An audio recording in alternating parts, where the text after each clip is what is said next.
Jai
महाराज कृष्ण के पास से मध्य से अभय चरण भक्तिवेदांत स्वामी श्रील प्रभुपाद की जय। नित्य नीला प्रवेश जयम विष्णुपाद अष्टोत्तर शतसिंहात भक्ति सिद्धांत सरस्वती श्रील प्रभुपाद की जय। परम भगवत श्री गौर किशोर दास महाराज की जय।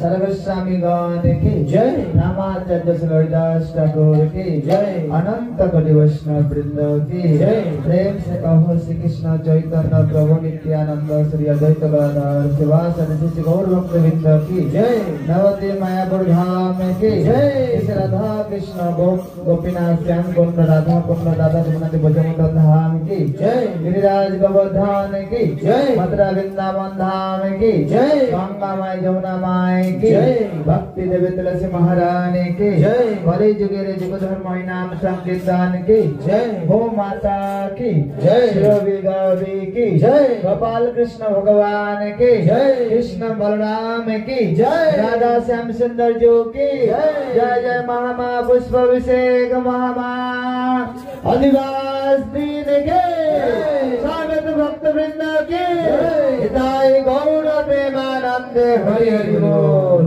अच्छा कल्पतरुश्च कृपा सिंधु भयवच प्रतितानं पावनेभ्यो वैष्णवेभ्यो। श्रीमते भक्ति वेदांत स्वामिनीति नमस्ते सरस्वती देवी गौरवाणी प्रचारिणे निर्विशेष शून्यवादी पश्चात देशधारिणे।